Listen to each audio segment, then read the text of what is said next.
Hi friends, आज हूँ शेर करीश तमारी साथे पालक मेथीनी बिस्किट भाखरी बनाववानी रेसिपी। तो अहीं आगळ 1 कप आपणे मेथी लई लईशुं अने 1 कप पालक लई लईशुं। मेथी पालकने आपणे धोई लईशुं 2-3 पाणीए। तो अहींया पालकने ने मेथीने झीणी झीणी मैं समारी लीधी छे। तो अहींया पालक मेथीने 2-3 पाणीए धोई लीधी छे। हवे आपणे पाणी थोडुंक નીતરવા દઈશું। તમે એકલી મેથી કાં તો એકલી પાલક પણ લઈ શકો છો। હવે આ મેથી પાલકને આપણે સોતે કરીને લોટમાં એડ કરવાની છે, શેકી લેવાની છે પહેલા। હવે મેથીને શેકવા માટે આપણે કઢાઈ લઈ લઈશું, એમાં 1 પરી જેવું તેલ એડ કરીશું। હવે તેલને ગરમ થવા દઈશું।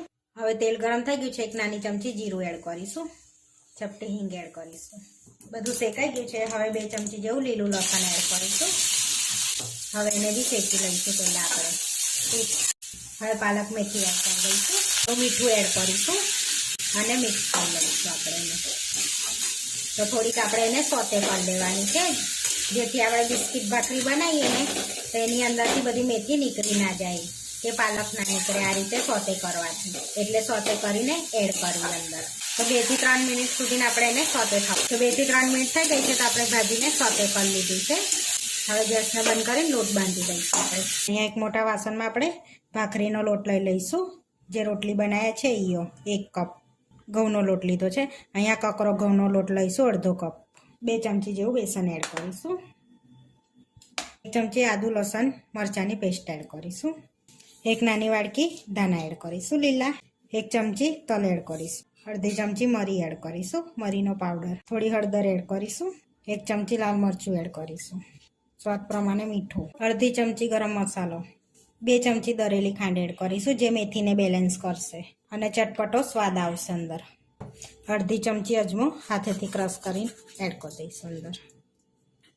1 ટેબલ સ્પૂન આપણે તેલ એડ કરીશું। હવે જે મેથી આપણે સોતે કરી છે ને એ એડ કરી દઈશું, પાલકને મેથીને।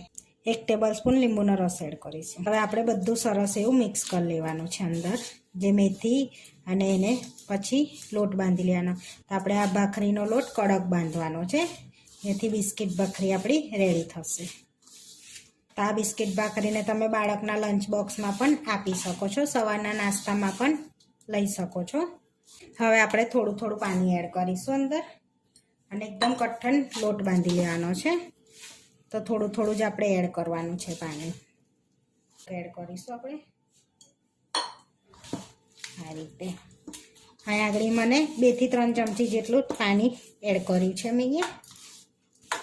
એકલા ઘઉંના લોટમાંથી બી બનાવી શકો છો, પણ કકરો ઘઉંનો લોટ લેવાનો, લીસો નહીં લેવાનો। આપણે સરસ એવો કઠણ લોટ બંધાઈ ગયો છે આ રીતનો। હવે 1 ટેબલ સ્પૂન જેવું તેલ એડ કરીશું અને કેળવી લઈશું એને આ રીતે। હવે આપણે સરસ કેળવી લીધો છે। હવે એમાં આપણે ગુલ્લા કરી લઈશું। તો આટલી સાઈઝના આપણે ગુલ્લા રાખવાના છે। તો આ ભાખરી આપણે થીક થોડીક રાખવાની છે, એટલે બિસ્કિટ જેવી થાય। તો તમે જેટલી મોટી કરવી હોય એટલી કરી શકાય આ રીતે। આ રીતે આપણે બધા ગુલ્લા કરી લઈશું। અહીંયા ગુલ્લા કરી લીધા છે। હવે આપણે વણી લઈશું એને, લેવાની છે। તો આમાં અટામણની બિલકુલ જરૂર નહીં પડે, કેમ કે કઠણ બાંધેલો છે ને એટલે એને આ રીતે આપણે વણવાની છે। અને લોટને રેસ્ટ નથી આપવાનો, નહીં તો ઢીલો થઈ જશે। આપણે આટલી થીક રાખીશું એને આ રીતે બધી વણી લઈશું। પછી કાંટાવાળી ચમચી બબે આમ કાના પાડી લઈશું આપણે આ રીતના। તો અહીંયા આગળ બધી આપણે વણાઈ ગઈ છે। તો અહીંયા નોનસ્ટિકનો તવો લઈ લીધો છે, એને ગરમ કરવા મૂકી દીધો છે। તો ગરમ સરસ થઈ ગયો છે। તો હવે આપણે એડ કરી દઈશું એની પર બધી આ રીતે, અને એકદમ ધીમા તાપે જ્યાં સુધી બિસ્કિટ જેવી ના થાય ત્યાં સુધી આપણે એને શેકાવા દેવાની છે। હવે એક બાજુ આપણે એકદમ ધીમા તાપે શેકાવા દઈશું। હવે આપણે પલટાઈશું, 2 મિનિટ જેવું થવા દેવાનું, પછી પલટાવવાની છે આ રીતે। તો બધીને આ રીતે પલટાઈશું। આપણે આને ઘીમાં શેકવાની છે, એટલે ઘી લગાડી લઈશું આ રીતનું બધે। તમારે તેલમાં શેકવી હોય તો તેલમાં પણ શેકી શકાય છે। પલટાઈશું, 2 મિનિટ બીજી બાજુ શેકાવા દઈશું આપણે આ રીતે।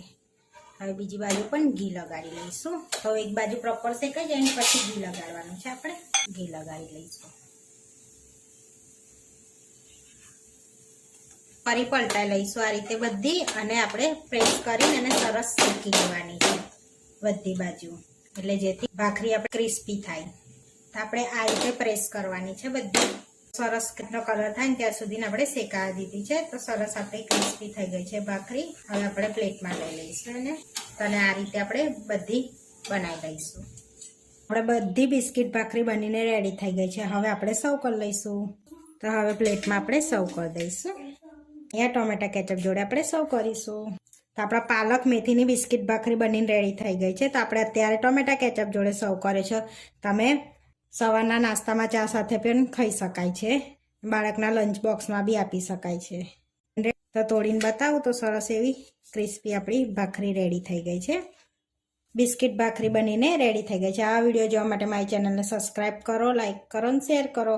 અને તમે જરૂરથી ટ્રાય કરો. ફરી મળીશું નવા વિડીયોમાં. કોમેન્ટ કરીને જરૂરથી જણાવજો કે તમને અમારી રેસીપી કેવી લાગી.